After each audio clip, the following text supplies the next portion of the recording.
श्लोक श्रीमद् भागवतम के तीसरे स्कंद के 5वें अध्याय के 10वें श्लोक को देख रहे हैं। 9वें श्लोक तक इस अध्याय में जो भी प्रश्न मैत्रेय मुनि करे थे वो पूर्ण हो गया। ठीक, क्या वो सॉरी मैत्रेय बोला, मन में विदुर जी थे, वो मुख से मैत्रेय निकल गया। विदुर जी ने मैत्रेय मुनि से जो प्रश्न किए थे वो हो गए। और पिछले श्लोक में वो कहे थे क्या, जरा देख लीजिएगा। येना प्रजानां तो आत्मकर्म रूपाभिधानां च विधां व्यधत्त नारायणो विश्वसृगात्मयोनिरेतच्च नो वर्णय विप्रवर्य। तो कहते हैं कि ये ना, जिस प्रकार प्रजानाम,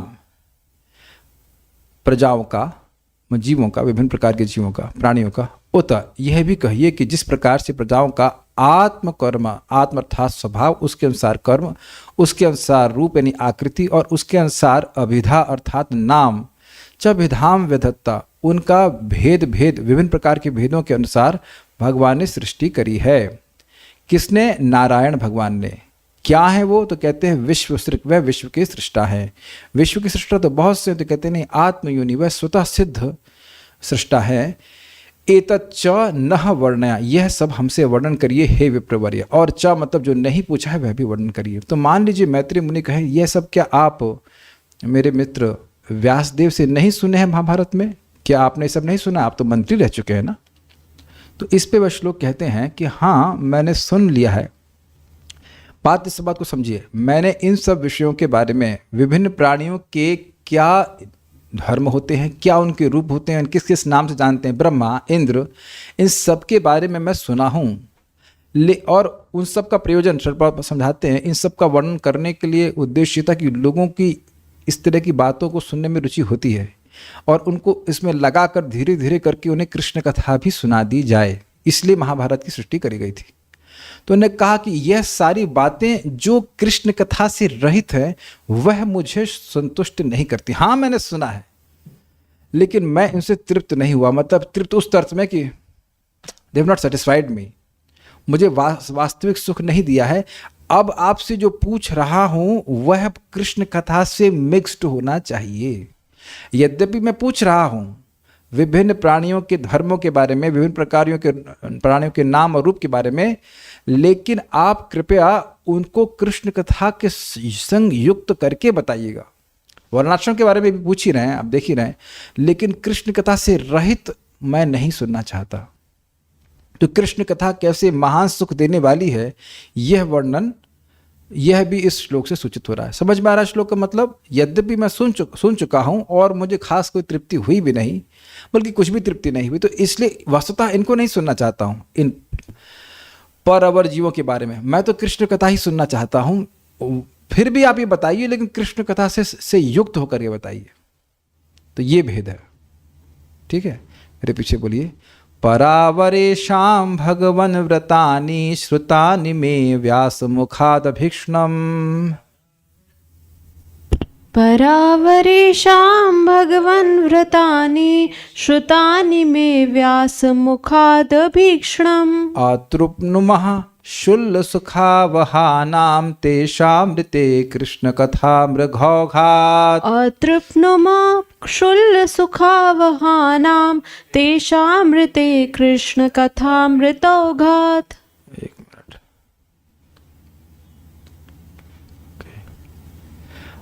अतृप्नुमः शुल्लसुखावहानां तेषामृते कृष्णकथामृतौघात्। अतृप्नुमः शुल्लसुखावहानां तेषामृते कृष्णकथामृतौघात्। परावरेशां भगवन् व्रतानि श्रुतानि मे व्यासमुखादभीक्ष्णम्। परावरेशां भगवन् व्रतानि श्रुतानि मे व्यासमुखादभीक्ष्णम्।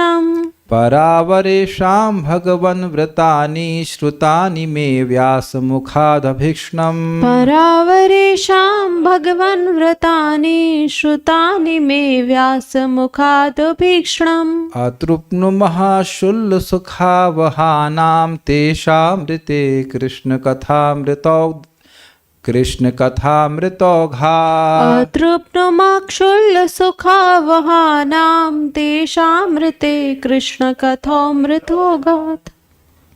मैं घानाम बोल गया क्या मैं? नहीं, मैं गलत बोला। परावरेशां भगवन् व्रतानि श्रुतानि मे व्यास मुखादभीक्ष्णम्। परावरेषां भगवन् व्रतानि श्रुतानि मे व्यासमुखादभीक्ष्णम्। अतृप्नुमहाशुल्लसुखावहानां तेषामृते कृष्णकथामृतौघा अतृप्तमक्षुल्लसुखावहानां तेषामृते कृष्णकथामृतोऽगात्। परावरेशां भगवन् व्रतानि श्रुतानि मे व्यासमुखादभीक्ष्णम्। परावरेषां भगवन् व्रतानि श्रुतानि मे व्यासमुखादभीक्ष्णम्। अतृप्नुमहाशुल्लसुखावहानां तेषामृते कृष्णकथामृतौघा अतृप्तमक्षुल्लसुखावहानां तेषामृते कृष्णकथामृतोऽगात्। ठीक है।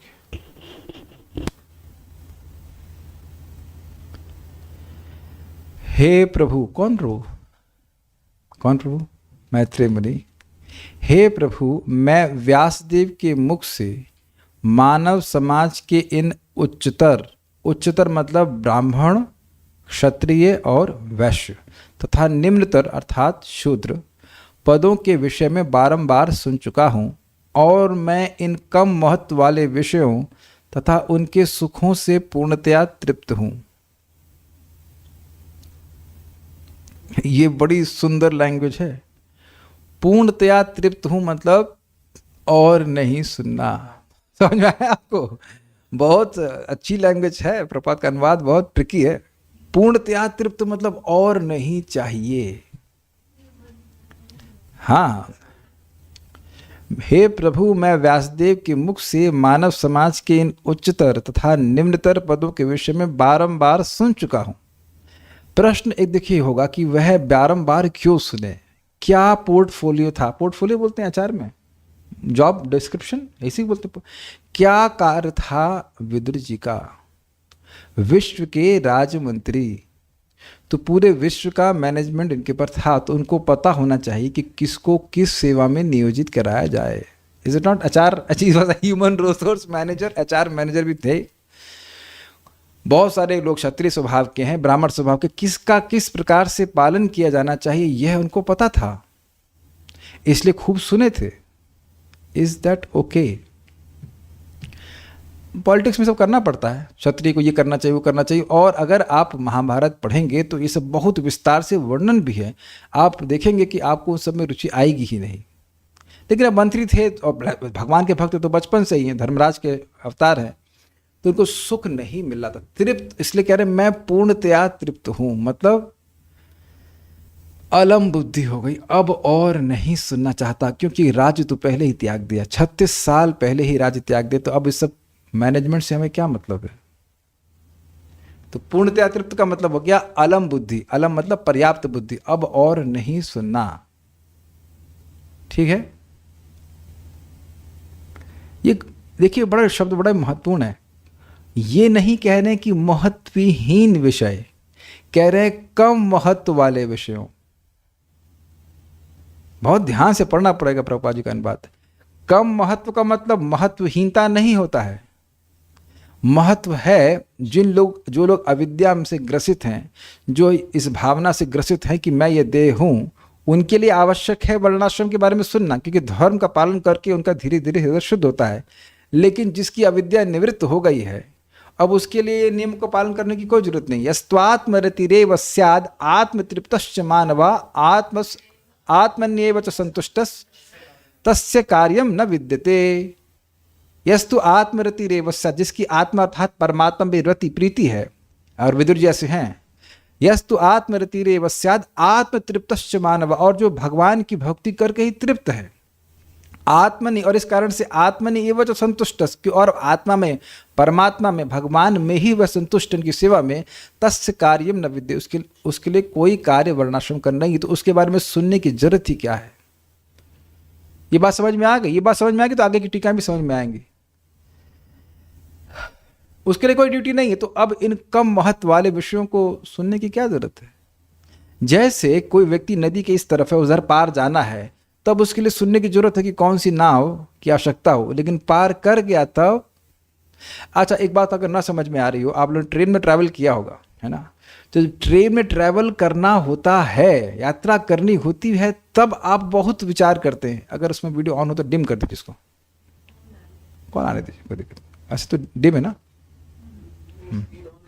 स्क्रीन को डिम कर दीजिए। हाँ, तो मैं जो बोल रहा हूँ समझ पा रहे हैं? जब आपको यात्रा करनी ही नहीं होती तो आप कौन सा होता है, गो आई बीबो पे गो नहीं, you don't go to Goibibo, whatever जो ऐप होती है, वो जो है ही नहीं मतलब। तो अब क्या ट्रेन का महत्व नहीं है? क्या पुल का महत्व नहीं है? सबका है, लेकिन जो पुल पार कर गया उसके लिए पुल का कोई महत्व नहीं है। तो जो व्यक्ति आत्मा का अनुभव प्राप्त कर चुका है, जो अपने स्वरूप में स्थित है, जैसे कि विदुर जी, उनके लिए अब वर्णाश्रम की कोई जरूरत नहीं, और दूसरे को गाइडेंस भी उनको नहीं देना है। ऐसा भी नहीं है कि दूसरे को गाइडेंस देने के लिए वह सुने, ठीक है? पर वे विषय बिना कृष्ण विषय कथाओं के अमृत से मुझे तुष्ट नहीं कर सके। तृप्त हूं और तुष्ट नहीं हूं, पकड़ लिया आपने? ऐसे कहेगा मैं पूर्णतः तृप्त हूं, आहा बड़ा अच्छा लगे, नहीं नहीं नहीं। तृप्त हूं मतलब अलम बुद्धि हो गया, और नहीं चाहिए इस अर्थ में, लेकिन तुष्ट नहीं हुए। हाँ, मन भर गया, एग्जैक्टली मन भर गया, नहीं मन उब गया। ये पॉइंट पकड़िएगा, मन उबने का। जो पूरे विश्व के सबसे बड़े मंत्री हैं वह भी ये कह रहे हैं कि मेरा मन उब गया है भौतिक विषयों से, पॉलिटिकल चर्चा से। तो हम लोग तो कोई मंत्री है ही नहीं, और मंत्री हो भी तब भी संतुष्टि नहीं मिलेगी। तो उसमें प्रवृत्त होने का मतलब ही क्या है? कैसे व्यक्ति सुखी रह सकता है वह इस श्लोक से बिल्कुल स्पष्ट समझ में आ रहा है। भगवान कृष्ण की कथा से संतुष्ट नहीं हुए, तो कहने का मतलब ये है कि ये इससे मैं तृप्त हो गया हूं, ये नहीं चाहिए, और इससे संतुष्ट नहीं हुआ हूं, यह चाहिए। क्लियर, समझ में आ गया? अब कौन यह बोल रहा है? विदुर जी जो पूरे राजपद पे थे, विश्व के राजपद पे थे, राजमंत्री के पद पे थे, वह सब कुछ त्याग दिए, लेकिन कृष्ण कथा को नहीं त्याग पा रहे हैं। आप में से प्लीज कोई 36 साल 3.5 महीने घूमा है कभी यात्रा में? 3 महीना और 6 दिन, 36 साल तो छोड़ दीजिए, अलक्षित होकर के कोई नहीं। हम लोग तो 1 महीना बस पार्टी में जाते थे, उसमें भी खाना लेके घूमते थे साथ में, किचन उचिन लेकर के, उसी को मानते थे कि बहुत बड़ी तपस्या है। हाँ, तो ये पैदल घूमे हैं 36 साल, और एक क्षण में उन्हें राज्य त्याग दिया है। तो पूरे राज्य को जो त्याग दिया वो कितना विरक्त है, और वह कह रहा है कि हम कथा से विरक्त नहीं हो पाते हैं। ये कितनी आकर्षक है। तो कारण क्या है और डिटेल में समझेंगे, लेकिन ये बड़ी स्पष्ट बात समझ आ रही है। कृष्ण कथा यानी कि इन सब बातों को प्रमुखता में न बताइए, भगवान की कथा को प्रमुख रूप से बताइए। एक रुचिकर बात है कि जिस प्रश्न को लेके गए थे, ज्ञानम परम आत्मरह प्रकाशम, भगवान के स्वरूप के बारे में बताइए, वो पूछे ही नहीं अब तक। देखते कब पूछते हैं।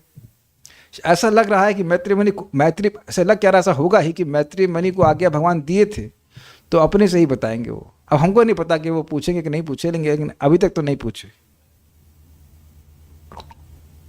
या तो बीच में बात में धीरे से पूछ लेंगे। वी हैव नो आइडिया, हमने डिटेल में नहीं पढ़ा। चलिए पढ़ते आगे। अन्य देखिए, हे भगवान, हे भगवान मतलब हे प्रभु, अर्थात मैत्री मुनि, परा वरेशाम, तोड़िएगा उसको, पर प्लस अवर प्लस एशाम, उच्चतर तथा निम्नतर वर्णों की, या पर मतलब ब्रह्मा और अवर मतलब निम्नतर अर्थात चींटियों के पर्यंत जितने भी जीव हैं उनकी, व्रतानी वृत्तियों के विषय में। ब्राह्मण का क्या व्रत होता है? यजन याजन पठन पाठन दान प्रतिग्रह, वह रूल नहीं कर सकता, और ना ही वह नौकरी कर सकता है, वो कर ही नहीं सकता। वो उसी व्रत के अनुसार कार्य करेगा। व्रतानी समझ गया, उसकी वृत्ति ही ऐसी, ब्राह्मण की वृत्ति ऐसी कि वह ऐसे ही कार्य करेगा। और क्षत्रिय भीख नहीं मांग सकता, मर जाएगा लेकिन भीख नहीं मांगेगा। आपने सुना होगा महाराणा प्रताप या महाराणा सांगा, महाराणा प्रताप घास की बनी रोटी खाए थे जब वो हार गए थे, वो जंगल में जाना पड़ा था, लेकिन वह झुक नहीं, भीख नहीं मांग सके। Very difficult, like next to impossible. Arjun को भी तो दुर्योधन ने कहा था कि वो 5 बाण वाली कहानी पता ही होगा आपको, तो वरदान मांगा था लेकिन भीख नहीं मांगे थे। अरे भाई मत मारिए, छोड़िए, आपको खा तो ना जाएंगे, हमारे घर में अपराध मत कीजिए, नहीं मारना चाहिए, आपको ऊपर बैठे ही तो हैं। तो ये इस प्रकार के क्षत्रियों के व्रत होते हैं, सबके अलग अलग व्रत होते हैं। मैं अर्थात मेरे द्वारा, माया मेरे द्वारा, व्यास मुखात, बड़ा स्पष्ट है, श्रील व्यासदेव के मुख से अभीक्षणम, शृण्वन्ति गायन्ति गृणन्ति अभीक्ष्णशः। तो अभीक्ष्णशः मतलब निरंतर, मतलब कोई गैप नहीं था, एक के बाद इसी पे क्लास चल रही थी, ये कहने का अर्थ है। श्रुतानि सुना गया है, तो ये सब सुन लिया।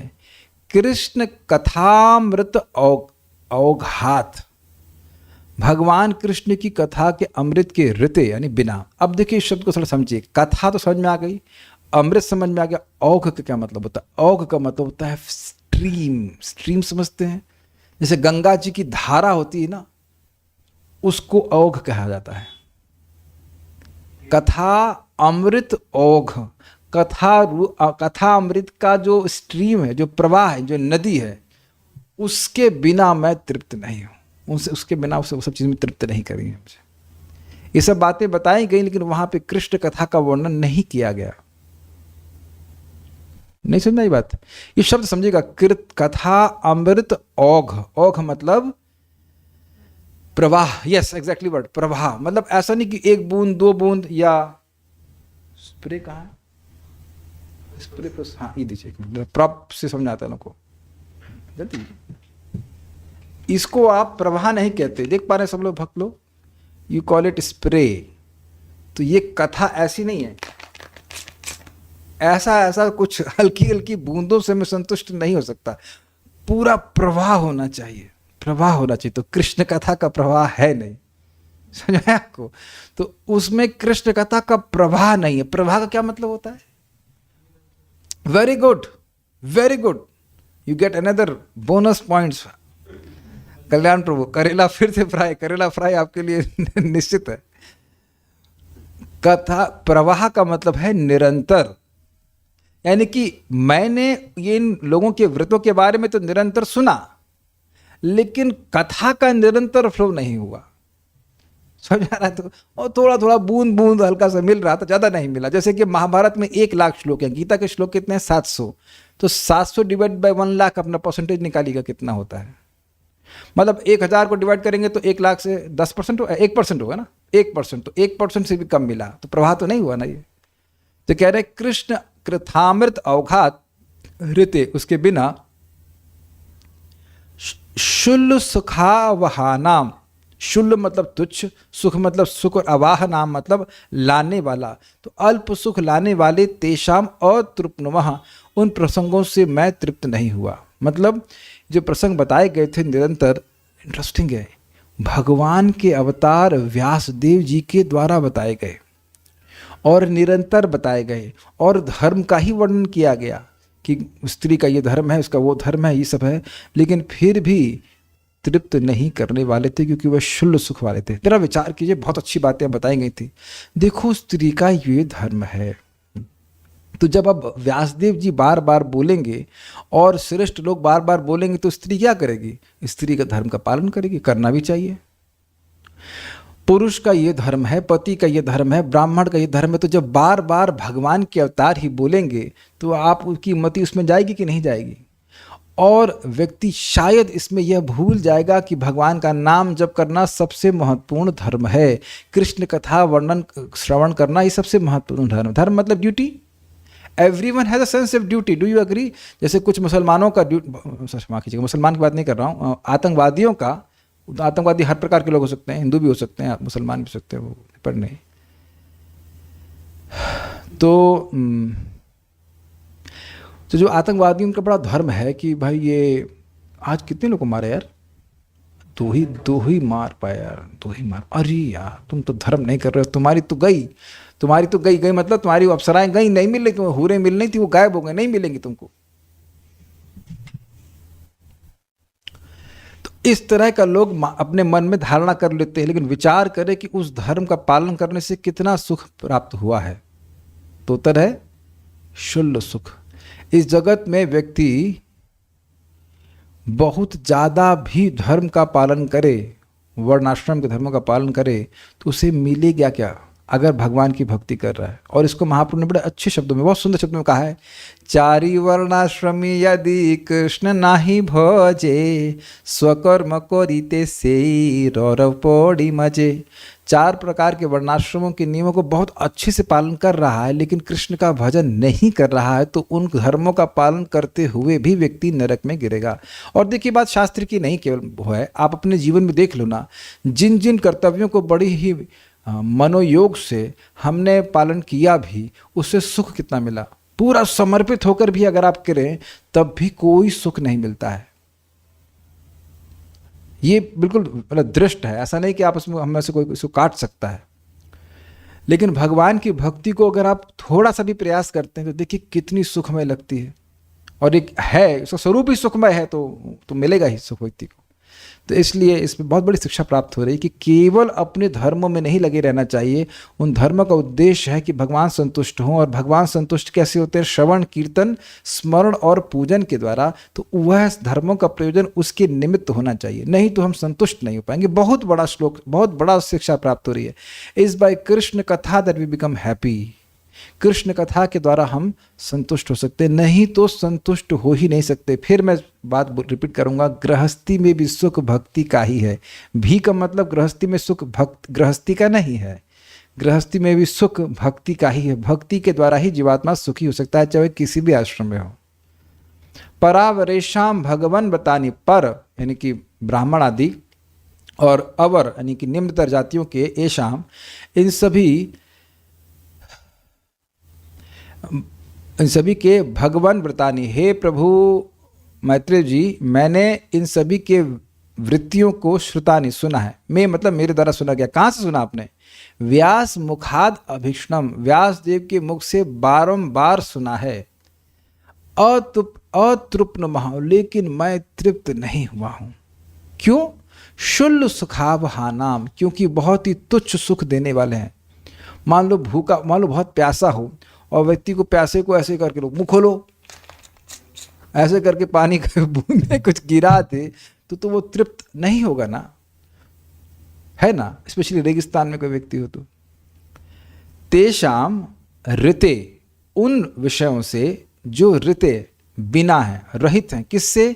कृष्ण कथामृत अवघात, कृष्ण कथा के निरंतर प्रभाव से रहित उन विषयों के निरंतर श्रवण से मैं सुखी नहीं हुआ हूँ, मैं तृप्त नहीं हुआ। तो बेसिकली पॉइंट उनका ये है कहना कि आप हमको, यद्यपि मैंने पूछा है उसके बारे में बताइए, लेकिन कृष्ण कथा का प्रभाव वह नहीं रुकना चाहिए। अगर आप लोग को याद हो तो प्रथम स्कंद में भी ऐसा ही बात शौनक ऋषि कहते हैं, यदि कृष्ण कथाश्रय, हमने परीक्षित महाराज के बारे में पूछा और अब बताइए, लेकिन तभी बताइए यदि वह कृष्ण कथा को आश्रय प्राप्त कराए, उस कथा से कृष्ण कथा का प्रसव होना चाहिए।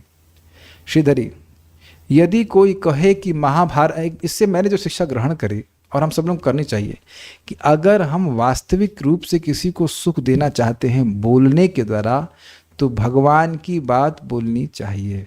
नहीं तो बहुत अच्छा तरीका क्या है? मौन रहना। ऐसा क्यों?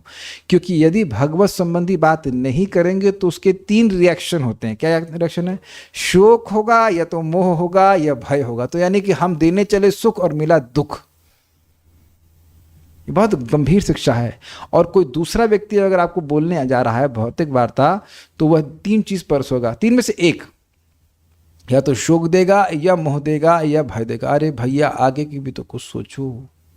तो आगे की सोच के ही तो कथा सुन कर रहे हैं। आगे, बहुत आगे की सोच रहे हैं भैया हम, बहुत जन्मांतर के आगे की बात सोच रहे हैं कि एक जन्म में तो जाएंगे नहीं, अगले जन्म में कुछ पुण्य रहना चाहिए ना, अगला जन्म तो कल ही हो सकता है ना, तो उसके बारे में तुम क्या सोच रहे हो? अरे भैया, भक्ति ही करते रहोगे या कुछ ये भी करोगे? उधर नौकरी की बात छोड़ दीजिए, अरे उधर सास का भी देखो, ससुर का भी देखो, उसका भी देखो, उसका देखो, और अपना मत देखो, अपना कल्याण मत देखो। अरे जब देह ही हमारा नहीं है तो कौन है सास, कौन है ससुर, कौन है भाई, क्या है? पहले तो ultimate compassion is deliver one self.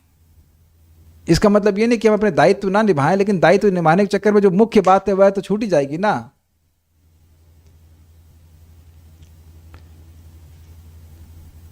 Sridevi, यदि कोई कहे कि महाभारत में तो तुमने यह सब सुन लिया है, अतएव तुम्हें प्रश्न करने का क्या औचित्य, क्या सुन लिया है?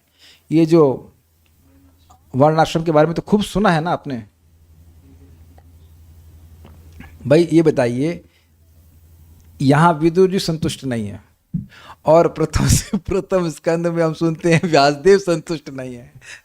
सोचने वाली बात है, जब भगवान के अवतार संतुष्ट नहीं है, वो भी महाजन है कि नहीं, स्वयंभू नारद शंभू में व्यासदेव जी वो भी तो आते हैं ना, महाजन में आते हैं, तो व्यासदेव जी भी संतुष्ट नहीं है, और भगवान के भक्त विदुर जी संतुष्ट नहीं है, परम विरक्त संतुष्ट नहीं है, तो हम यह सब सुनकर कैसे संतुष्ट हो जाएंगे?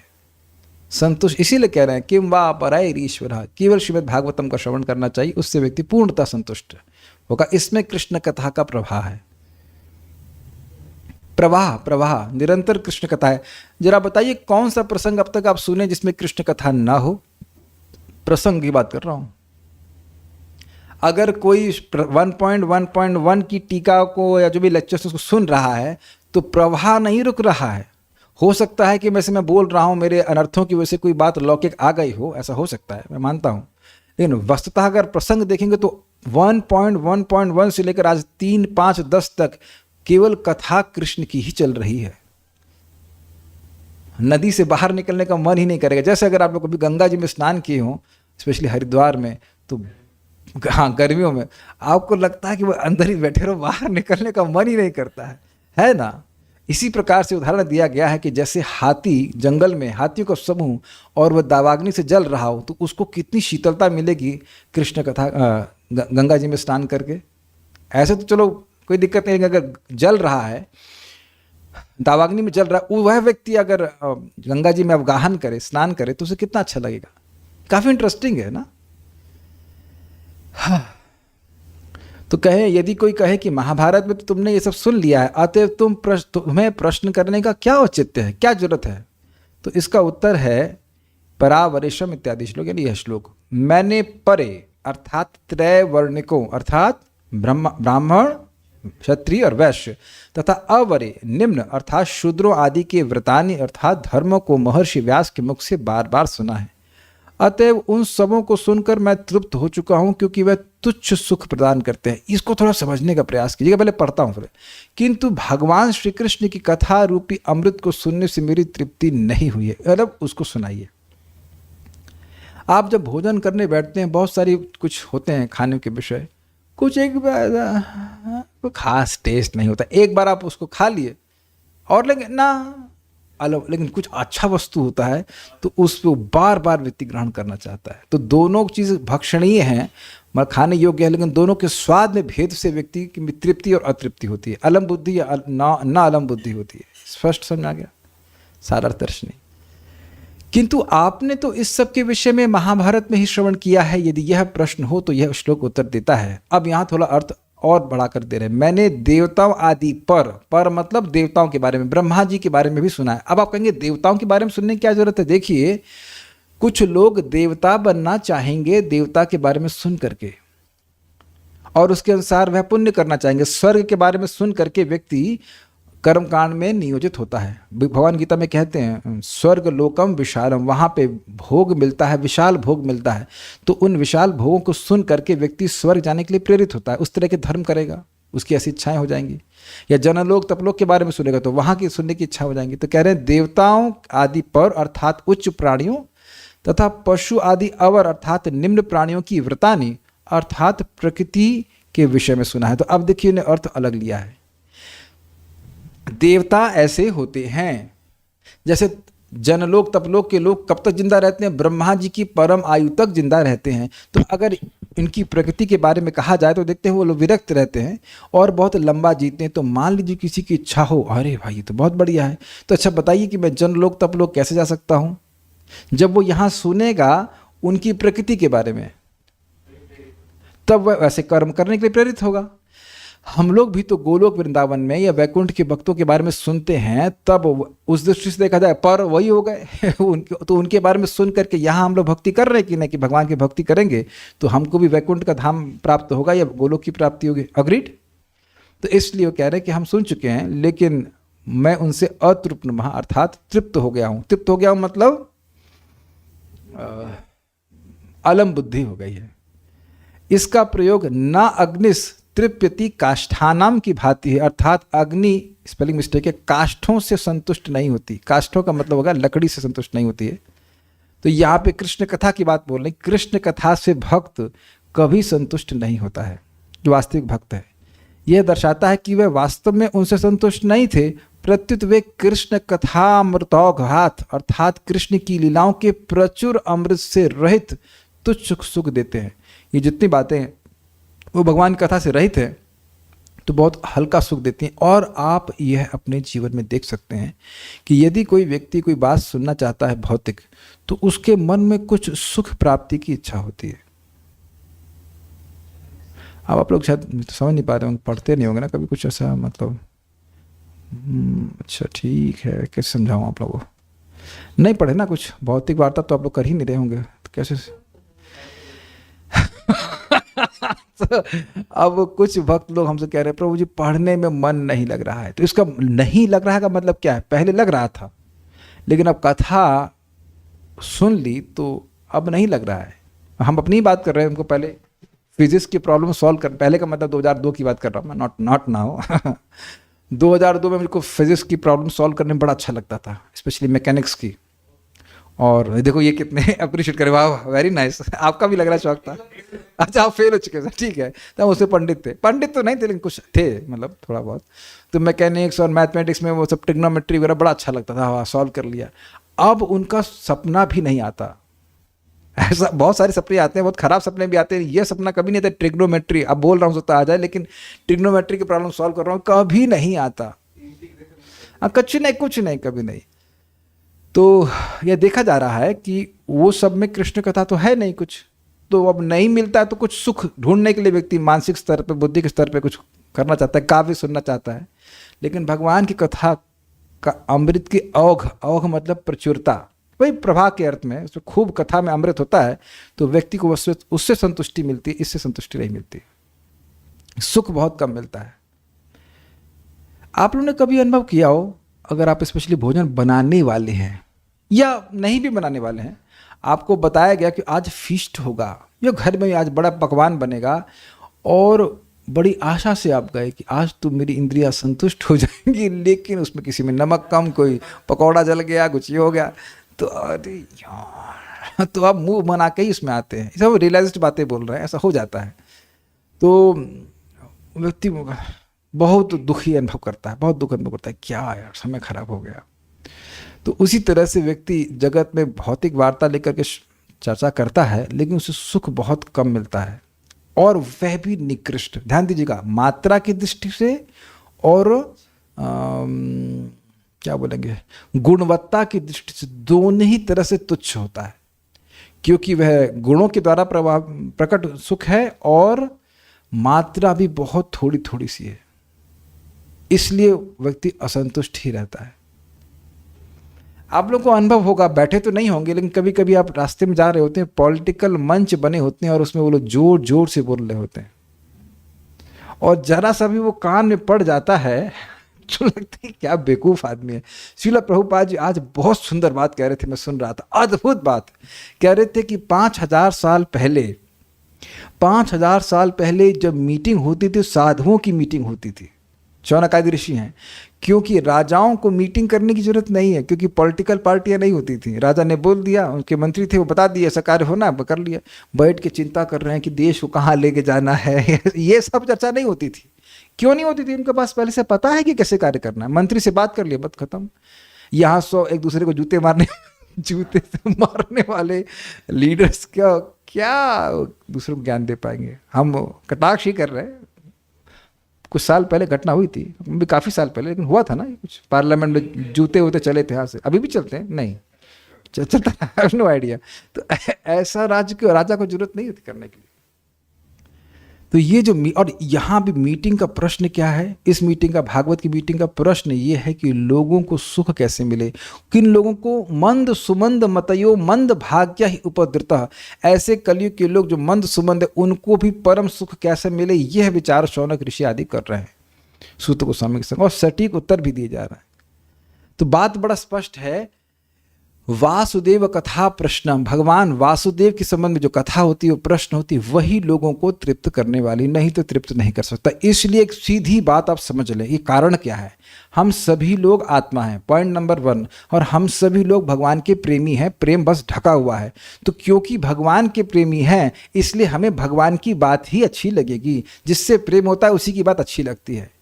जब भी आप भगवान के बारे में किसी को बताएंगे, अगर थोड़ा सा भी सभ्य व्यक्ति है तो उसको जरूर अच्छा लगेगा, उसके मन को शांति जरूर प्राप्त होगी। इस कन्विक्शन के संग व्यक्ति को भक्ति प्रचार करना चाहिए। I will be satisfied and the person will be satisfied.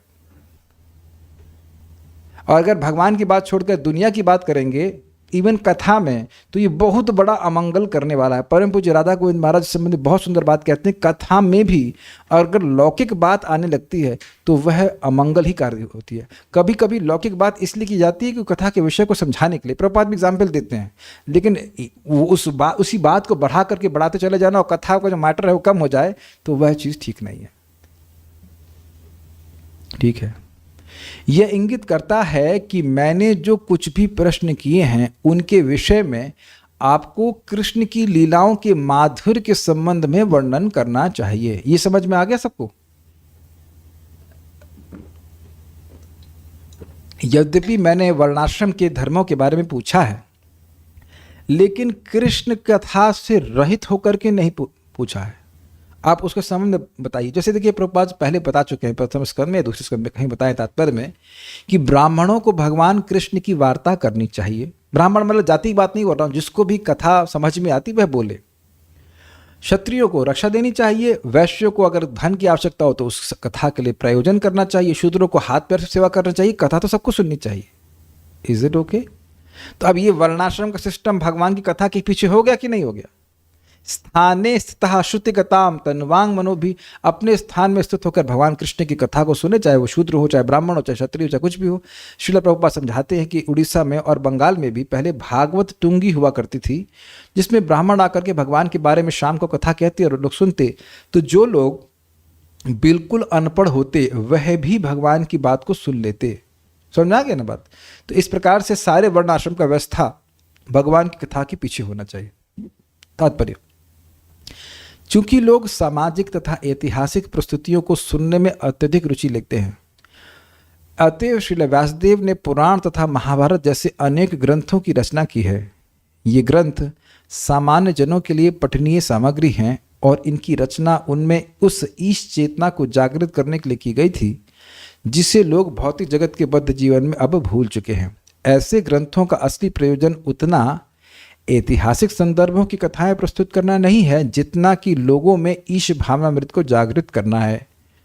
उदाहरणार्थ, महाभारत कुरुक्षेत्र के युद्ध का इतिहास है और सामान्य जन इसे पढ़ते हैं क्योंकि यह मानव समाज विषयक सामाजिक, राजनीतिक तथा आर्थिक समस्याओं की कथाओं से भरा पड़ा है।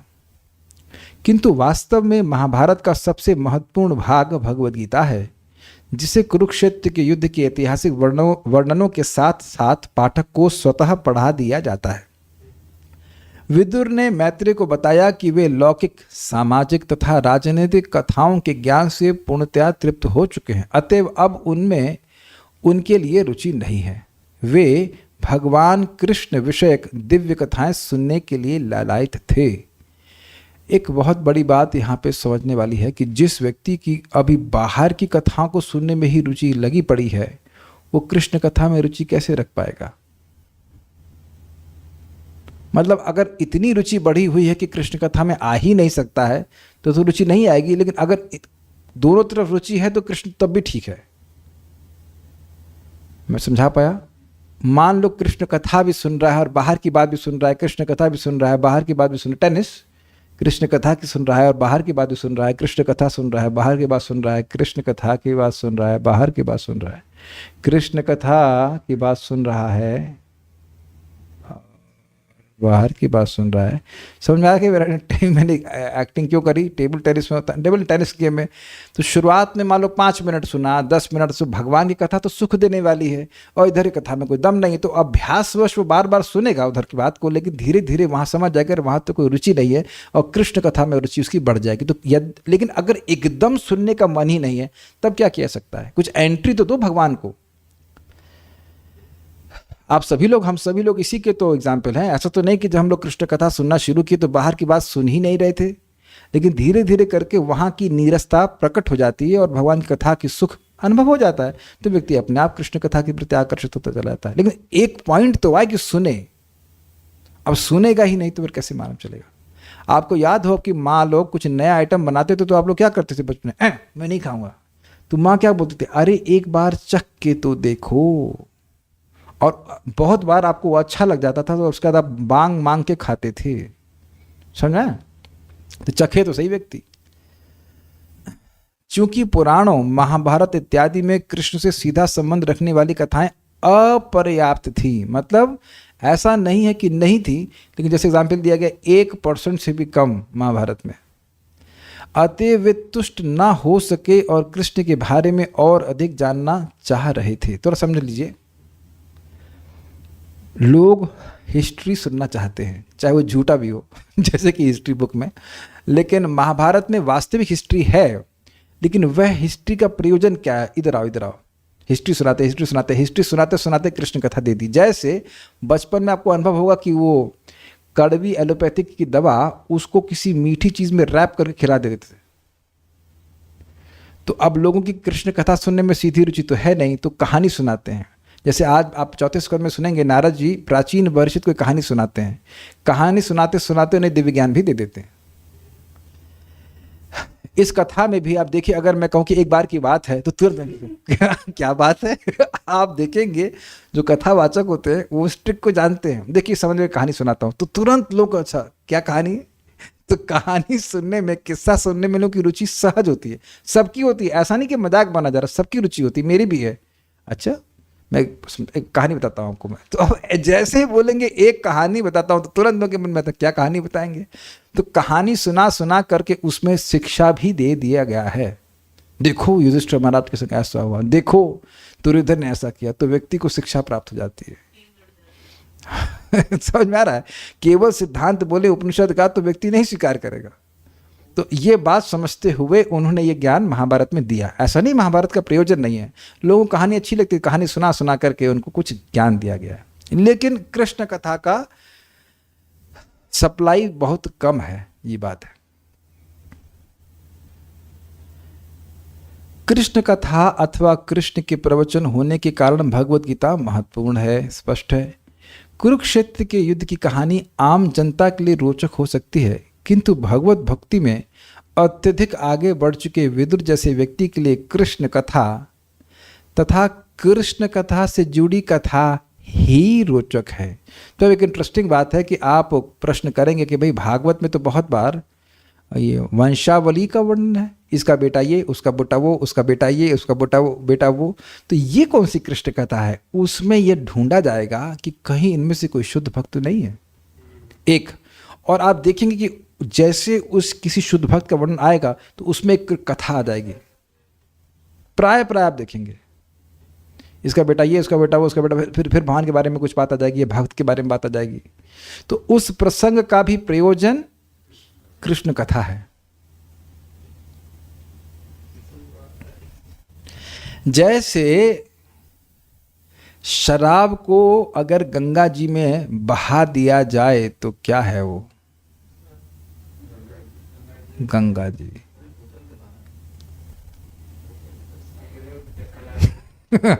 कुछ समझ रहे हैं बात?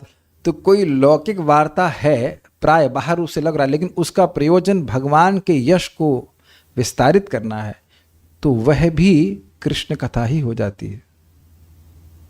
आप प्रभुपाद जी देखो ना, प्रथम स्कंद में ही तदभाग विसर्ग वाले श्लोक में ही बोलते हैं चाइना और भारत की उस समय 1965 में युद्ध हुआ तो उसके बारे में बात कर रहे हैं। तो अब ऐसे तो प्रभात करते हैं, हमारा कोई प्रयोजन नहीं पॉलिटिकल डिस्कशन करने के लिए, लेकिन हम ये देख रहे हैं कि जब दोनों ही देश में कृष्ण भावना थी तो दोनों लोग शांति से बैठे हुए थे, झगड़ा नहीं कर रहे थे। चाइना और भारत का युद्ध ऐसे तो नहीं सुनने में आ रहा है 65 से पहले कभी हुआ हो। कभी हुआ? आप जानते हैं इसके बारे में? हुआ है? उससे हो था तो इंडिया ना, ब्रिटिश इंडिया चाहे कोई भी इंडिया हो, उससे पहले भी कभी युद्ध नहीं हुआ। जितना ईश भावना भावित व्यक्ति होता है झगड़ा नहीं करने वाला होता है, लेकिन अगर ईश भावना से रहित होगा तो वो झगड़ा करेगा। यही प्रभुपाद समझा रहे हैं, because he will be internally disturbed. आंतरिक रूप से दुखी होगा, परेशान होगा, दूसरों को परेशान करेगा। तो अब देखिए, बात पॉलिटिकल है, लेकिन उससे क्या स्थापित किया जा रहा है कि कृष्ण भावना के बिना कोई व्यक्ति सुखी नहीं हो सकता, ये बात है। तो वो बात समझाने के लिए वो बात भी कृष्ण कथा का ही अंग हो जाती है। ठीक है, हाँ, कहाँ गए? हाँ, विदुर मैत्री के मुख से सारी बातें सुनना चाहते थे, इसलिए उन्होंने उनसे पूछा, किंतु उन्होंने इच्छा प्रकट की कि सारी कथाएं कृष्ण के संबंध में हो। जिस तरह अग्नि कितना भी ईंधन जला डाले कभी तुष्ट नहीं होती, उसी तरह शुद्ध भगवत भक्त कृष्ण के विषय में जितना सुनता है वह कम ही होता है। कारण क्या है? जितना कृष्ण के बारे में सुनेंगे उतना हृदय साफ होगा, जितना हृदय साफ होगा उतना क्या होगा? अज्ञान नष्ट होगा। क्या और कुछ? भगवान का प्रेम प्रकट होगा। नित्य सिद्ध कृष्ण प्रेम साध्य को बुनोय, श्रवण आदि शुद्ध चित्त कोरिबे उदय। तो जितना प्रेम अधिक होगा उतना क्या होगा? और अधिक सुख मिलेगा भगवान की सेवा करने का। तो और सुनेंगे तो और क्या लगेगा? फिर और प्रेम प्रकट होगा और सुख मिलेगा। ये है system. Is it okay? You will increase your appreciation for Krishna कथा बाय हियरिंग कृष्ण कथा। नहीं सुनने से बात समझ में नहीं आने लग जाएगी। ठीक है, ऐतिहासिक घटनाएं तथा अन्य सामाजिक, एक बात इससे पहले आगे बढ़े, कोई भी अपने जीवन में निर्णय ले रहे हैं तो यह देख लीजिए कि उस निर्णय का पर्यवसान, कल्मिनेशन, रिजल्ट कृष्ण कथा को सुनने में बढ़ाने में लगेगा कि कम करने में लगेगा। मान लीजिए आप कोई जॉब स्विच ओवर कर रहे हैं या व्हाटएवर, किसी से शादी कर रहे हैं, कुछ कर रहे हैं, तो शादी के बाद कथा बंद हो गई, कम हो गया, तो फिर ऐसी शादी मत करिएगा। और एक एग्जाम्पल दे रहा हूँ, या ये बात जनरलाइजेशन में बोल रहा हूँ क्योंकि कभी कोई मुझसे पूछ सकते कि इससे शादी करना, आप देखो किसी से करना चाहते हो, करना नहीं करना चाहते हो, लेकिन ये जो कृष्ण कथा है, मैं एग्जाम्पल ले रहा हूँ शादी का, बाकी कुछ भी हो सकता है, कहीं रह रहे हो, कोई जॉब स्वीकार कर रहे हो, कुछ भी आप कर रहे हैं, हम लोग कुछ भी कर रहे हैं। यह है, अगर हुआ कि हमारी कथा का टाइम जो था उससे भी कम हो गया, बढ़ा तो नहीं लेकिन जो था उससे भी कम हो गया, तो हम अपने सुख के स्रोत को ही कम करती हैं। एक बात यहाँ समझ लीजिएगा, जिंदगी में कभी सुख मिला है तो वर्तमान में ही मिला है, because happiness is an experience and experience can only be experienced in present, not in future, not never ever in future. Is it not amazing? वो खाली धारणा करता रहता है मुझे मिल जाएगा सुख, मुझे मिल जाएगा सुख, इसी में पूरा जीवन वो व्यर्थ कर देंगे। हम देखिए रहे हैं लोग जगत में इस प्रकार से कर रहे हैं। बहुत इंपॉर्टेंट है, जो व्यक्ति राजमंत्री रह चुका उसके लिए क्या खाने के लिए नहीं होगा, क्या सोने के लिए क्या व्यवस्था नहीं होगी, उसके बाद भी व्यक्ति असंतुष्ट रहा, बोल रहे हैं आपके सामने ही है ना। तो हम कौन सा भौतिक अरेंजमेंट करके सुखी हो जाएंगे विदाउट कृष्ण कथा? ऐतिहासिक घटनाएं तथा अन्य सामाजिक एवं राजनीतिक बातें कृष्ण से संबंधित होते ही दिव्य बन जाती हैं। अभी व्याख्या करी थी मैंने, देखिए चाइना और इंडिया वाली बात क्लियर। लेकिन सांसारिक बातों को आध्यात्मिक रूप से बदलने का यही तरीका है, मतलब जो भी बात की जाए उसका संबंध कृष्ण से हो। और आप ये देखना अपने जीवन में कि जैसे जैसे भगवान की भक्ति करके आप कृष्ण भावना भावित होते जाएंगे, यद्यपि कोई भौतिक बात सुनेंगे लेकिन उसका संबंध कृष्ण से होगा। मैं कुछ अपने अंदर परिवर्तन देख रहा हूँ कि हम तो सुनते नहीं गाने, लेकिन यहाँ कभी गाने बजते हैं, तो हम गाना तो नहीं गा सकते यहाँ पे, लेकिन उसका ट्रांसलेशन एकदम कृष्ण भावना भावित होता है। एक्चुअली अगर कोई किसी से बोल रहा है कि मैं तुमसे प्यार करता हूँ, तो प्यार की कोई प्रॉब्लम नहीं है, लेकिन वो गलत ऑब्जेक्ट को पकड़ा है, उस ऑब्जेक्ट की जगह आप कृष्ण को बिठा दीजिए। तो even if you here means सुनाई पड़ जाता है, जोर से बजा रहे हैं, तो भी कान उस तरह से उसको ट्रांसलेट नहीं करते जैसा कि जिस उद्देश्य से वो गाना गाया गया है। और जबरदस्ती नहीं करना पड़ता, वो अपने आप ही होने लगता है कि अरे ये तो कृष्ण के ऊपर जा रहा है गाना। पता नहीं, एक गाना हमने ऐसे सुना, हम गाना नहीं बता रहे, उसका अर्थ ऐसे कुछ था कि आपका प्यार इतना अधिक है कि एक जीवन में हम पूर्ण नहीं कर सकते। ओह ओह, दिस इज कृष्णा कॉन्शियसनेस, ये तो भजन गा रहा है। हाँ, कृष्ण का प्रेम के प्राप्त, हाँ सही है, एग्जैक्टली, ये तो बहुत बड़ा पुरुषार्थ है और ये तो एक जन्म में पूरा नहीं होगा। Oh, this is Krishna conscious, this is Krishna conscious song, this is not माया रीति अर्थम यद प्रतीयेत। तो कुछ मैं गाना बिल्कुल भूल गया, लेकिन जो उसका अर्थ था मैंने कैच किया। तो ये बड़ा अपने को प्रेरणा मिलती है कि कुछ देख रहे हैं तो कृष्ण के बारे में स्मरण होने लगता है। यह सारा जगत वैकुंठ में परिणत हो जाए यदि सारे सांसारिक कार्य कृष्ण कथा से जुड़ जाएं। मैं प्रैक्टिकल बोल रहा हूँ, मैं प्रैक्टिकल देख रहा हूँ कि जैसे ये मेरा स्मार्टफोन है जिससे मैं ये कैमरा रिकॉर्डिंग कर रहा हूँ वीडियो, तो जब तक कोई इसका प्रयोजन नहीं था, इस मतलब कैमरे को मैं ध्यान भी नहीं देता था इस फ़ोन के, क्योंकि इसका प्रयोजन रिकॉर्डिंग करने में कुछ नहीं था। जैसे हमको मालूम चल रहा है कि ऐसे यूज़ कर सकते हो तो हम इसे यूज़ कर रहे हैं।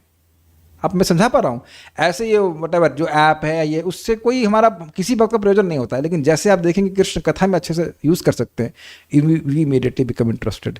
तो जब इस प्रकार की चित्त में आप गुण देखें तो समझें कि दिस इज़ वेरी नाइस। आप उन्हीं वस्तु संबंध रखना चाहते हैं जो हमें कृष्ण कथा तक लेके जाएं। सीधी सीधी बात। हमको भी एक बोला गया, पता नहीं विनोद के लिए बोला गया था कि क्या कुछ, कि आपको टेम्पल प्रेसिडेंट बना देते हैं। हमने कहा अरे तो फिर गई ना, 2 क्लास में से एक भी नहीं हो पाएगी।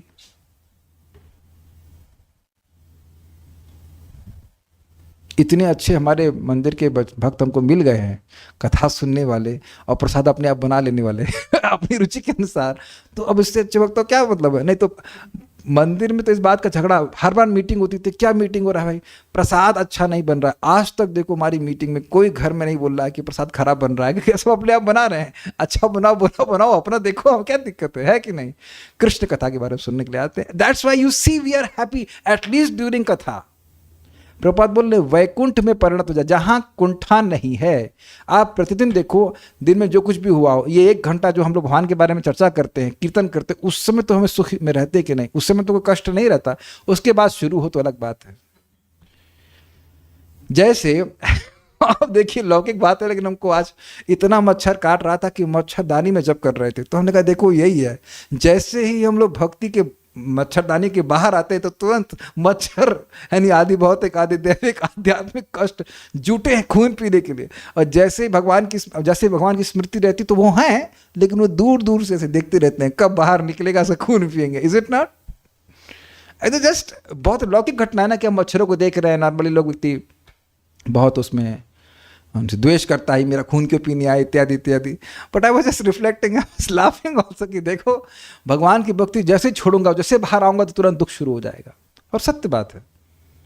संसार में 2 महत्वपूर्ण कृष्ण कथाएं प्रचलित हैं, भगवद गीता तथा श्रीमद् भागवत। भगवद गीता कृष्ण कथा है क्योंकि इसे कृष्ण ने कहा है, कृष्ण की कथा, कृष्ण के द्वारा की कथा। जबकि श्रीमद् भागवतम इसलिए कृष्ण कथा है क्योंकि इसमें कृष्ण के विषय में कहा गया है। श्री चैतन्य महाप्रभु ने अपने सारे शिष्यों से संसार भर में बिना भेदभाव के कृष्ण कथा का प्रचार करने के लिए कहा, क्योंकि कृष्ण कथा की दिव्य शक्ति हर एक को भौतिक कलमश से शुद्ध बना सकती है। मैं बहुत प्रसन्न हूँ इस बात पे। क्यों? इस रूम में, रूम मतलब जूम, दोनों तरह से हर भक्त के अपना कुछ एक मेंटल सेटअप है और मैं उससे दूर हूँ। And I am happy. मैं समझा पा रहा हूँ। हम सब लोग साथ में नहीं रह सकते हैं समझ आया ना। हम सभी की एजेस होती हैं, मतलब दूर से सब लोग राउंड लगते हैं, लेकिन सबकी कुछ एजेस समझते हैं ना। हाँ, मतलब कुछ है, कुछ शार्प एजेस हैं, ऐसे कहना चाहिए। वह है दूर रहते हैं। सब लोग साथ में आते हैं, कृष्ण कथा के बारे में सुनते हैं, बातें होती हैं और लोग बड़ी प्रसन्नता से रह पाते हैं। It's very very nice. मैं ये क्यों बोल रहा हूँ? इतना विश्वास मुझे पूर्णता हो गया है कि जो भी व्यक्ति और कैसा भी व्यक्ति कृष्ण के बारे में अगर सुनने का आग्रही है, वो जब करने का आग्रही है, तो ऐसा हो ही नहीं सकता कि उसके कलमश दूर ना हो। And that is what I want to see. And that's what I am seeing also. मैं समझा पा रहा हूँ? आप सभी लोग ऐसा तो नहीं कि पूरी तरह पवित्र हो गए और ना ही मैं पूर्णतः पवित्र हो गया, लेकिन कृष्ण कथा का श्रवण कीर्तन करके व्यक्ति का परम मंगल होगा, वो अपने आप शुद्ध हो जाएगा एट हिज ओन टाइम। मुझे किसी के दोष देखने की जरूरत नहीं है, क्योंकि दोष रहेंगे ही नहीं अगर वो कृष्ण कथा सुनते जा रहे हैं। और मैं सही बता रहा हूँ, घर में बैठकर इवन जूम में आकर कथा सुनना ये बहुत बड़ी बात है, क्योंकि वहाँ भी बहुत सारे प्रलोभन हैं जो आपको मना कर सकते हैं, नहीं ये मत करो, वो मत करो, ये मत करो, मत करो। It's very very amazing. सभी के कलमश को नष्ट करने वाली, जो भी भगवान के बारे में सुनेगा वह पवित्र हो जाएगा। सुबोधि व्याख्या को करके ही हम रुकेंगे, बड़ी इंटरेस्टिंग है। मान लो कि मैंने सुने हैं, विदुर जी कहें कि भाई हम सुन चुके हैं महाभारत में, फिर भी सुनने में कौन सा दूषण है, सुन लेंगे तो क्या गलत होगा। ब्रह्मा से लेकर स्थावर पर्यंत जो हैं उन सब के जो नियत धर्म है वो सब सुने ही हैं, दूसरे किसी से नहीं, किंतु व्यास जी जो ज्ञानावतार है उनके मुख से बार बार सुने हैं। अच्छा, आगे सुनते हैं। लोगों को नीति का पूर्ण ज्ञान हो, इसके लिए व्यास जी बहुत प्रकार से सबों के धर्म कहते हैं, क्योंकि यदि ना कहें तो राज्य में स्थिर बुद्धि नहीं होती है, इसलिए व्यासदेव कहते हैं। ये समझ में आया? राजकाज करने में भाई बुद्धि ना हो, सबके धर्म पर, अरे भैया तुम ब्राह्मण हो, भाई ब्राह्मण के ये धर्म है, तुम क्षत्रिय हो, तुम ये धर्म है, जब बार बार बोला जाएगा तब दिमाग में बात धंसती है कि हमको यही करना है, हमको यही करना है, इसलिए बारंबार व्यासदेव जी वर्णन करें। ये समझा? ठीक है। परंतु मैंने तो राज्य का ही त्याग कर दिया है, तो अब उनसे क्या मतलब मुझे? अतः उनके श्रवण से व उनसे बुद्धि ने उपराम पा लिया है। अब इसका क्या मतलब है? ना तो उन धर्मों के बारे में सुनना चाहता हूं, ना उनको करना चाहता हूं। हाँ मत समझे, देखिए एक तो भाई जैसे सुन लिया है उसको कर रहा है व्यक्ति, ना सुने लेकिन कर रहा है, तो कह रहे ना तो मैं सुनना चाहता हूं, श्रवण भी ना नहीं करना उसके बारे में, और करना भी नहीं है। जैसे आप प्रैक्टिकल अपने जीवन में देखिए, नाम की महिमा खूब सुनते ही हैं, तो अब कोई और प्यूरिफिकेशन का तरीका हो उसमें मन जाता ही नहीं है। एक भक्त हमको बता रहे थे, कह रहे थे कि कुछ मेडिटेशन वो जानते हैं, ये है, कहते हैं नाम जब की इतनी महिमा सुन लिए कि और कोई मेडिटेशन करने का मन ही नहीं करता है। ना सुनने का मन करता है और ना करने का मन करता है। अंतर आ गया समझ में? दोनों में अंतर है ना। क्या मेडिटेशन करेंगे? को कहे मैं आप लोग एक तरीका बताऊंगा जो पाप नाश करने का बहुत बढ़िया साधन है, तो आप क्या कहेंगे? हमें नहीं सुनना, जाप कर रहे हैं, वो पाप आप पहले नष्ट हो गए, क्या बता रहे हैं आप? तो ना सुनने में रुचि है और ना करने में रुचि है। यदि कहो कि उपराम, उपराम मतलब रोक देना या तृप्त हो जाना, अलम बुद्धि कर लेना, यदि कहो कि उपराम क्यों पाया है, इस पर कहते हैं कि वे धर्म तुच्छ अर्थात विनाशी सुख देने वाला है। This is amazing. वह सुख जो कि नष्ट होने वाला है। उन धर्मों के श्रवण से उन धर्मों के भाव ही हृदय में जागेंगे जो शुल्ल सुखप्रद विनाशी होने से दोष व भार रूप है। ये समझ में आया? बड़ा जबरदस्त है। जब उस धर्म के बारे में सुनेगा, धर्म करने के आगे गाजर भी टांग दी जाती है, ये करोगे तो स्वर्ग जाओगे, ये होगा तो वो करोगे तो वो मिलेगा, ये मिलेगा, है ना। आप लोग भी कुछ नौकरी करते तो एक नियम है ना कि इतने में से इतना करना है, ये ड्यूटी करोगे तो इतना पैसा मिलेगा। तो पॉइंट ये कह रहे हैं कि भाई उसको सुनेंगे तो वहाँ भाव जागृत हो जाएगा। जैसे देखिए, अब आपने सुना है ना, जयति जयति नामानंद रूपम मुरारे विरमित निज धर्मा ध्यान पूजा दियत्नम कथमपि सकृदातम मुक्तिदम प्राणी नाम योत परम अमृतमेकम जीवनम भूषणम में। भगवान के नाम की जय हो, जय हो। क्यों? जिसने वर्णाश्रम त्याग दिया, जिसने विग्रह की सेवा भी त्याग दी, जिसने ध्यान भी त्याग दिया, जिसने योग त्याग दिया, सब त्याग दिया, और नाम को केवल एक बार भी बोलता है तो वह नाम उसे मोक्ष प्रदान करता है। तो आप लोग क्या करेंगे? हरे कृष्णा कृष्णा कृष्णा हरे हरे, हरे राम राम राम हरे हरे। यही इस्कॉन का फोकस है, कृष्ण भावनामृत आंदोलन का फोकस है। और धर्म क्यों करेगा? आप समझो ना कि आप मान लो बीमार हैं, हम लोग बीमार हैं, 2 दवा लेंगे, एक दवा बहुत लाभ देने वाली, एक थोड़ी कम लाभ देने वाली है। तो जब आप बड़े अधिक लाभ देने वाली को सुन लेंगे तो उसी में लगेंगे। जब उधर नहीं सुनेंगे तो छोटे छोटे चीज़ों को, छोटे छोटे साधनों को हम स्वीकार करते जाएंगे। राम नाम को अंक है और सब साधन शून्य, अंक गए कछु हाथ नहीं, अंक रहे बहुगुण।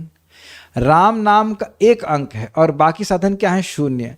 तो अगर एक को गायब कर दीजिए तो बाकी सब क्या है? 0 0 0 और एक लगा दीजिए 10 100 1000 ऐसे करके है। तो जब ऐसी बात सुनेगा तो व्यक्ति भगवान का नाम जप करेगा ना, तो काहे को ध्यान योग करेगा, ज्ञान योग करेगा। तो जो लोग उन बातों को सुन रहे हैं और नाम की महिमा नहीं कर रहे हैं तो वो उन धर्मों को करेंगे। जैसे कि प्रकाशानंद सरस्वती हरे कृष्ण नहीं बोल रहे हैं, चैतन्य ये चैतन्य ये चैतन्य, तो चैतन्य चैतन्य 3 बार बोला लेकिन चैतन्य कृष्ण नहीं बोला, तो उनकी नाम में श्रद्धा नहीं होगी। तो व्यक्ति जिन चीज़ों को सुनता है उन्हीं में उसकी उपादेय बुद्धि हो जाती है कि बहुत अच्छे है। लेकिन अब ये तो भार हुआ ना, किया धर्म बहुत सारा पर्वत के समान और मिला एकदम थोड़ा सा सुख, वह भी विनाशी सुख, तो वे तो भार हुआ ना। ये चीज़ है।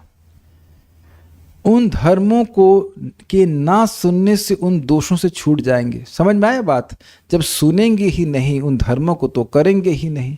जैसे आप लोगों को यहाँ पे भगवान की भक्ति के बारे में ही बताया जाता है तो आप भक्ति ही करते हैं।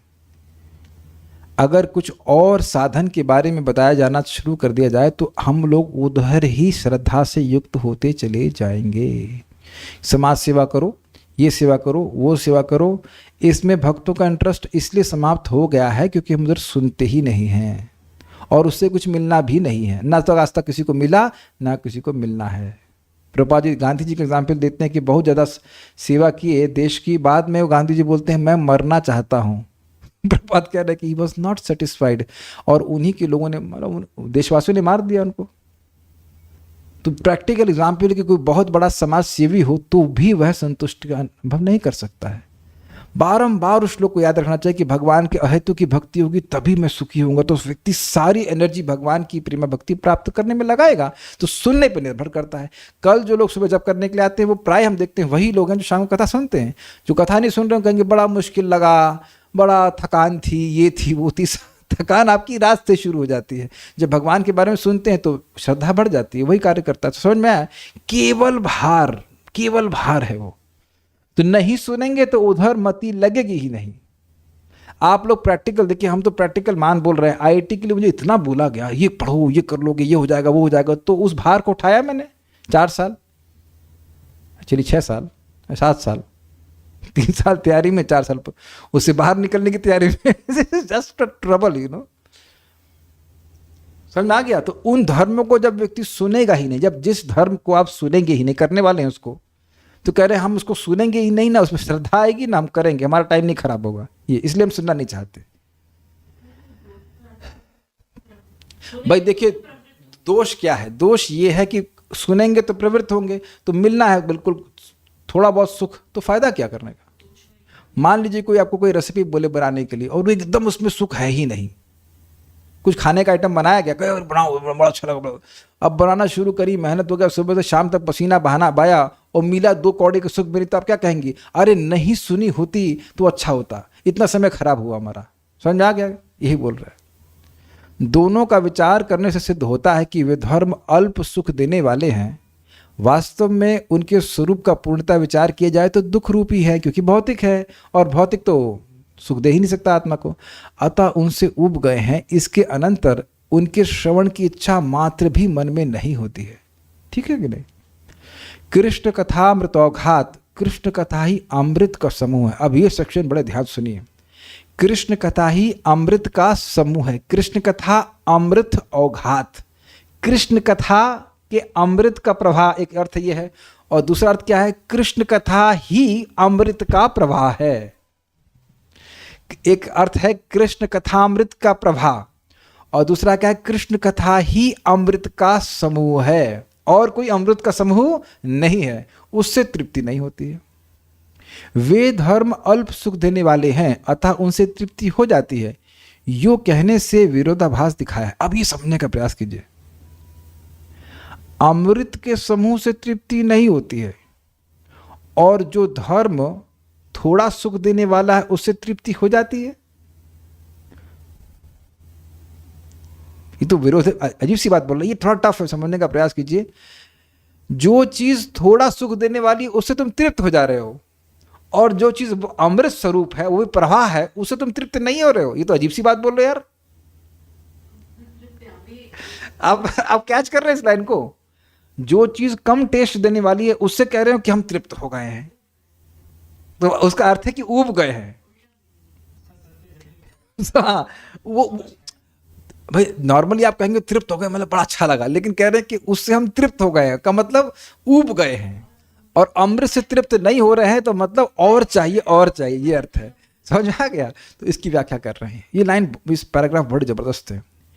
इस कहने का तात्पर्य यह है कि जैसा विषय हो वैसी इच्छा होती है, वह प्राप्त हो जाए तो इच्छा निवृत्ति हो जाती है।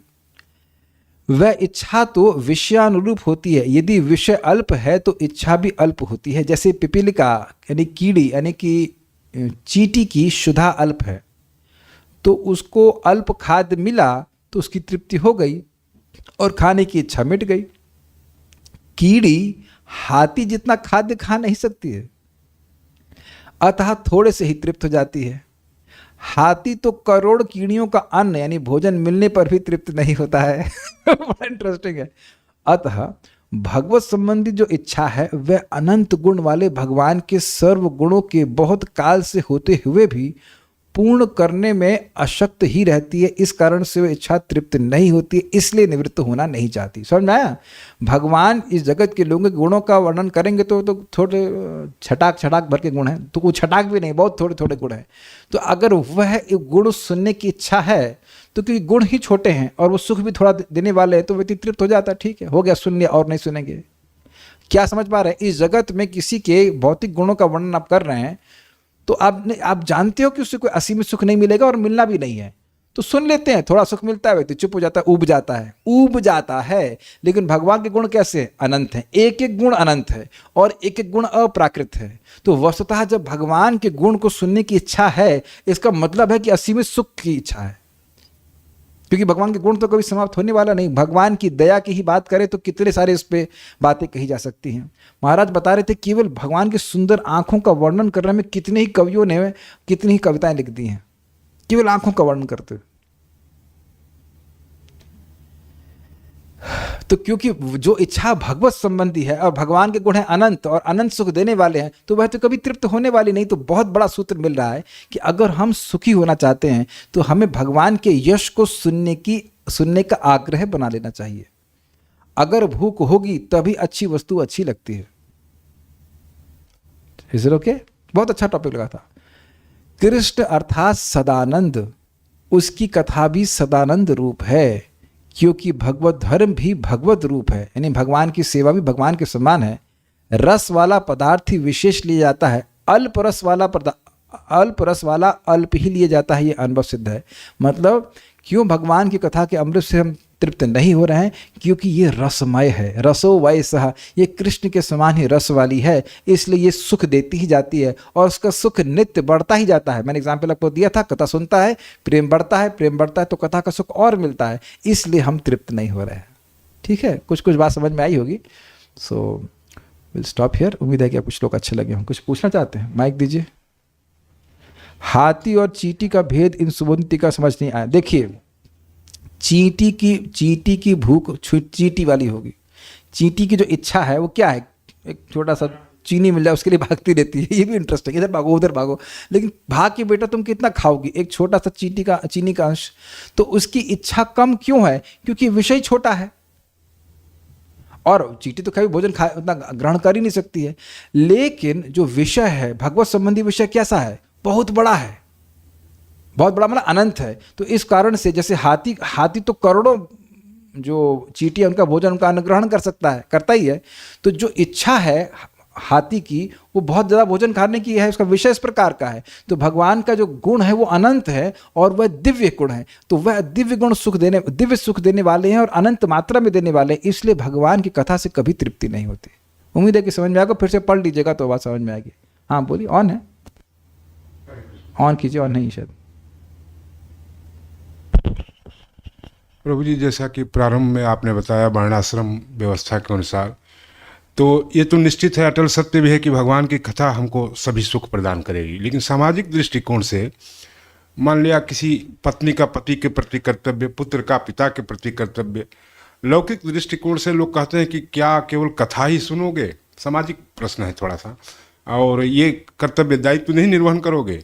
लेकिन मुझे लगता है कि कथा से ये दायित्व भी निर्वहन हो जाएगा। लेकिन लोगों के मन में भ्रम रहता है कि ये कायर हैं, ये दायित्व का निर्वहन ठीक से नहीं कर रहे हैं, पत्नी पति के प्रति नहीं निर्वहन कर रही है, या पुत्र पिता के प्रति निर्वहन नहीं कर रहा है, नौकरी बेटी है शादी नहीं करना है तो केवल कथा सुनोगे, शादी नहीं करोगे, पैसा नहीं कमाओगे, ये सामाजिक प्रश्न है। देखिए प्रैक्टिकल बता रहा हूँ, ये सारी चीज़ें हैं, इन सब का पर्यवसान या कह सकते हैं इन सब का रिजल्ट ये होना चाहिए कि सभी लोग भगवान की भक्ति में आगे बढ़ें। नहीं तो जिन लड़कियों की शादी होती है अभक्त परिवार में और स्वयं भी अभक्त होती हैं, क्या वो सुखी हैं? विचार कीजिएगा। या और भी जिनके लड़के नौकरी में आ जाते हैं, तो क्या वह लड़का या वह पिता क्या वो सुखी हैं?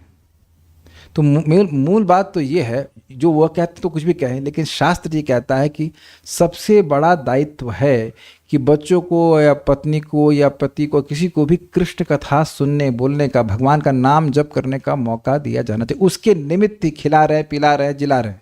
और अगर वही नहीं कर रहा है तो जीवन अपि मृतो ही सह, वह व्यक्ति जीते जी ही मुर्दा है। तो फिर हमने कर्तव्य निभाया ही क्या? भगवान स्वयं 5वें स्कंद में आप देखेंगे, कहेंगे जैसे मैं बेटा तुम लोगों को बता रहा हूँ, 100 बेटे थे उनके, ऐसे ही तुम लोगों को और सभी लोगों को, जो माता पिता हैं, गुरु हैं, चाहे कोई भी हैं, उनको भी अपने जो कह सकते हैं क्या डिपेंडेंट है उनको बताना चाहिए। बड़ा सुंदर बात वहाँ पे कही गई कि जो लोग अबोध हैं वो कैसे हैं? अंधे की तरह हैं। तो मान लीजिए कोई अंधा व्यक्ति है और वो गड्ढे के पास में है, तो जो विज्ञ है, जो जानकार व्यक्ति, क्या उसको पीछे से लात मारेगा कि जाओ उसी गड्ढे में गिर जाओ? क्या उसको अच्छा माना जाएगा? नहीं माना जाएगा। तो जब हम किसी के सुपीरियर हैं, मान लीजिए पति हैं या माँ हैं, जो कुछ भी हैं, तो भगवान की भक्ति के बारे में बताना चाहिए। आप बताइए कि ध्रुव की माँ, आप सुनते होंगे, सुनीति का सबसे बड़ा गुण क्या था? गुण यह था कि उन्होंने भगवान विष्णु की सेवा में अपने बेटे को भेजा। बाकी गुणों को हम उतना विचार नहीं करते। तो भगवान की भक्ति के लिए जो भी प्रेरित कर रहा है वही सबसे बड़ा कर्तव्य है। उसके लिए खिलाना पिलाना तो चलता ही है, तो खिलाएंगे पिलाएंगे है ना? तो सब बातें हैं। और जहाँ तक कोई यह सोचे कि किसी के माता पिता जिंदा हैं तभी शादी होती, तो मैं तो बिल्कुल नहीं मानता हूँ। ना मेरी माँ जिंदा है और ना मेरे पिता जिंदा है, लेकिन शादी तो हो गई। अरे हम तो उसकी सोच नहीं मानते हैं। आप बताइए, है ना? तो मेरे पिताजी हैं ना माता जी हैं, फिर तो शादी केवल लोगों की, या शादी या नौकरी केवल उसी की होती है जो उसका पिता नहीं। मेरे ही मौसी के पति का डेथ हो चुका है बहुत साल पहले, उनका दूसरे लड़के का जन्म भी नहीं हुआ था, और आज लड़का पायलट वगैरह बन गया। तब महाराज एग्जाम्पल को दे रहे थे, मेरे पिताजी के एक मित्र थे, वह 3 दिन के थे, उनकी माँ मर गई थी, बाद में जाके एग्जीक्यूटिव इंजीनियर बने। ये सब तो हमारे माथे भी लिखा है, कहाँ शादी होगी, कहाँ नहीं होगी, नौकरी मिलेगी नहीं मिलेगी। It has nothing to be their father और मदर। और यह भी तो दिखा गया कि माता पिता ने बड़ा प्रयास करके शादी करते हैं और शादी बिल्कुल विफल हो जाती है। किसी की दम है काटने की कि हम काट दे हमारी बात को, बड़ा सोच समझ के शादी करते, फिर 1 हफ्ते बाद डाइवर्स हो जाता है। तो ये सब जो लोग अज्ञान में है वो अज्ञान का ही विस्तार करें कि उनकी बात नहीं सुनना चाहिए। तो टाइम ही कहाँ हमारे पास, तो है कि नहीं? व्यक्ति को देखना चाहिए कि अपना उद्धार कर सके। हाँ बोलिए, कुछ कह। हरे कृष्ण प्रभु जी। प्रभु जी, भौतिक वार्ता के बारे में काफ़ी चर्चा हुआ है कि भौतिक वार्ता में रुचि नहीं रखना चाहिए। हाँ कुछ वार्ता ऐसी है जिसमें जो मतलब भक्ति के लिए उत्साह देती है कि जैसे भौतिक दुनिया में इस तरीके से हो रहा है, तो अगर आप भौतिक दुनिया में आकर्षण रखना चाहते हो तो आपके भी कंडीशन आगे इस तरीके से होने वाला है। तो इस तरीके से क्या कुछ भौतिक वार्ता जो भक्ति का वर्धन करती है, भक्ति में उत्साह देते, तो अगर आपको भक्ति में उत्साह मिल रहा है तब करिए, लेकिन अगर सामने वाले को नहीं मिल रहा है तो मत करिए। समझ में आया आप बात? मान लीजिए कोई भौतिक वार्ता कर रहे हैं, उससे आपको बड़ा भक्ति में फायदा मिल रहा है, लेकिन अगर सामने वाला नहीं सुनना चाहता तो you should keep quiet, because उसको उसमें इंटरेस्ट नहीं होगा। अग्रीड? हम भागवतम पढ़ा रहे हैं तो उसमें तो कोई झगड़ा नहीं है, लेकिन अगर ऐसी कोई बात कर रहा है जिससे हमें मतलब नहीं, हमको मान लो प्रेरणा मिल रही है लेकिन सामने वाले को नहीं मिल रहा है, तो उसको छोड़ देना चाहिए, नहीं बताना चाहिए, क्योंकि उद्देश्य तो सामने वाले को प्रेरणा देना है। उसको डिफ्यूज़ करना तो नहीं ना। डिफ्यूज़ मतलब जो उसकी भक्ति का जो उत्साह है उसको फ्यूज़ करना तो नहीं ना। देखिए, मेन उद्देश्य कृष्ण कथा होनी चाहिए। अब उसके संग कुछ एग्जाम्पल दो चार दे दीजिए, ठीक है, लेकिन ये नहीं कि एक कुछ भक्त थे वो कह रहे थे वो उनकी आदत है न्यूज़पेपर पढ़ने की, हम नाम नहीं रख रहे हैं, तो कथा में न्यूज़पेपर ही बाँचना शुरू कर देते हैं और लोग पकड़ लेते हैं ये न्यूज़पेपर से बोल रहे हैं। तो this is not the point. जो हम कथा सुनते हैं वो सामने आना चाहिए। बहुत ज़्यादा लौकिक बातें बोलने से हल्की हो जाती कथा। इतनी सारी बातें भागवत से बोलने के लिए हैं तो लौकिक बात क्यों बोलेंगे। बात यह है कि जब यह नहीं पता होता है कि श्लोक पे क्या बोलना है तब बात शुरू हो जाती है वो घंटा पूरा करने के लिए। नहीं करना चाहिए। ठीक है, सो यार उम्मीद है कि आप लोग समझ गए होंगे। श्रीमद् भागवतम की जय, श्रील प्रभुपाद की जय, निताय गौर प्रेमानंदे।